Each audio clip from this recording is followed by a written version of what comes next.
में आज बन रहे हैं टर्किश कबाब। उसके लिए आधा किलो बोनलेस चिकन मैंने लिया हुआ है और इसको आपके सामने ही काट के दिखाती हूँ कबाब बनाने के लिए। ये एक पतला पीस है इसलिए इसको इसी तरह से काट लेते हैं। इसकी मोटाई को कम नहीं मैं कर रही।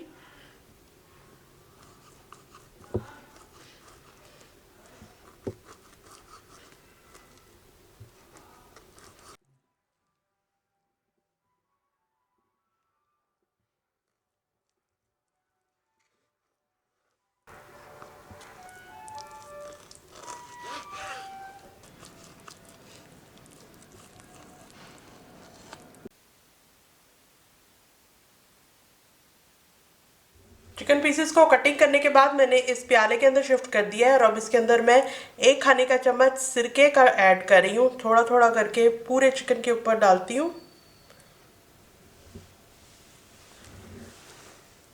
1 लीमू लिया है, ये भी इसके ऊपर स्क्वीज कर देती हूँ।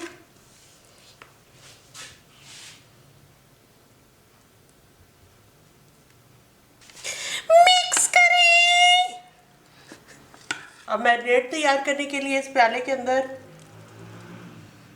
2 खाने के चम्मच दही,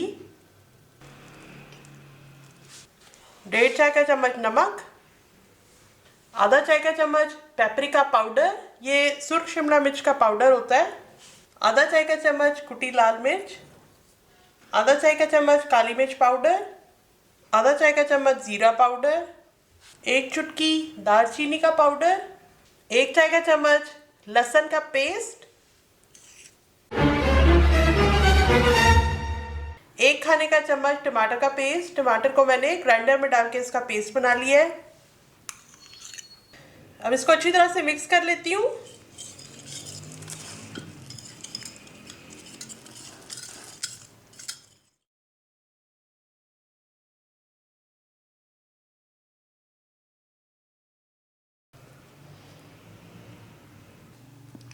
मैरिनेट को अच्छी तरह से चिकन के ऊपर लगा रही हूँ।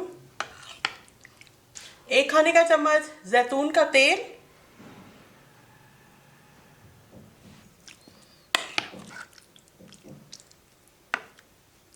अब आपको कच्चे कबाब चाहिए या पक्के? अगर पक्के चाहिए तो फिर इसको मैरिनेट करने के लिए 3 घंटे रख दें और सो जाएं।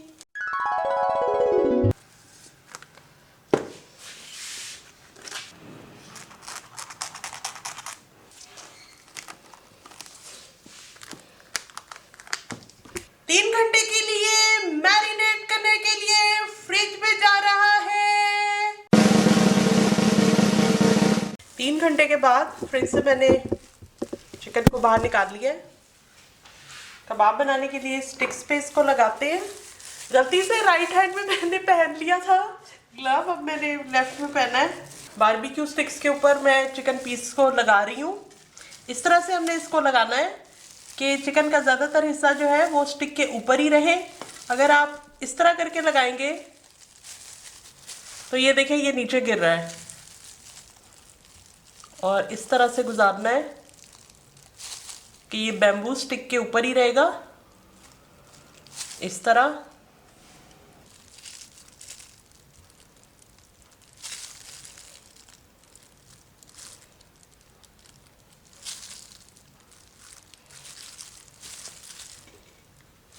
मेरे पास जो बैम्बू स्टिक का साइज़ है उसके हिसाब से ये 4 पीसेस लगाना काफ़ी है।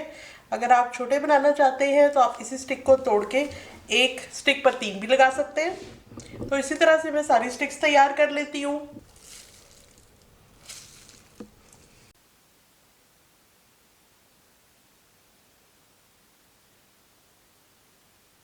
पैन को गरम करके इसमें 2 खाने के चम्मच कुकिंग ऑयल में ऐड कर रही हूँ।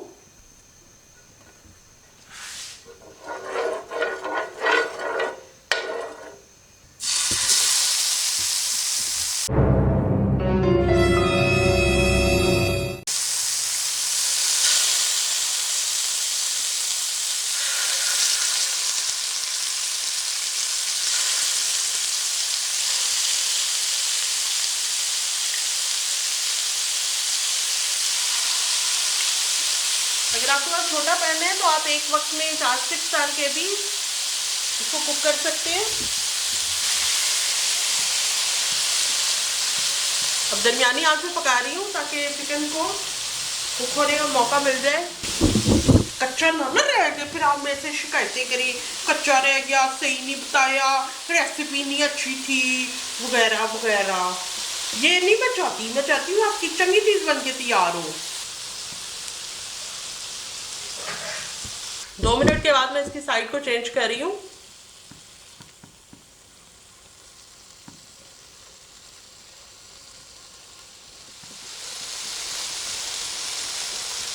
अब आपने ये करना है कि सेंटर वाले 2 स्टिक्स को उठा के कॉर्नर पे रख दें,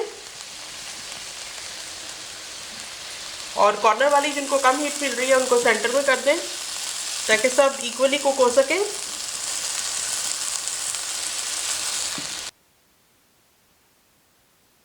जो सेंटर वाली स्टिक्स हैं वो इस तरह से काफ़ी ब्राउन हो गई हैं। अब इनको हम साइड की तरफ कर देते हैं और साइड वाली सेंटर में ले आते हैं। 3 घंटे मैरिनेट करने की वजह से चिकन बहुत ज़्यादा सॉफ्ट हो गया था, तो 10 से 12 मिनट में ही चिकन दोनों साइडों से अच्छी तरह से कुक हो गया है।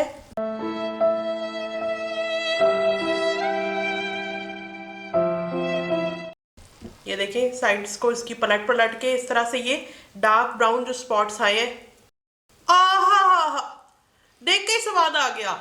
ये देखिए दोनों साइड्स को अच्छी तरह से मैंने कुक कर लिया है, और जहाँ जहाँ से ये इस तरह से मसाला पैन के अंदर चिपक गया था उसको मैंने टिश्यू से एहतियात से साफ कर लिया ताकि वो जले जले का टेस्ट ना आए। तो रेडी है और मैं प्रेजेंट करने वाली हूँ इसको। तो रेडी हो गए हमारे बहुत ही टेस्टी टर्किश कबाब। दुश्मन का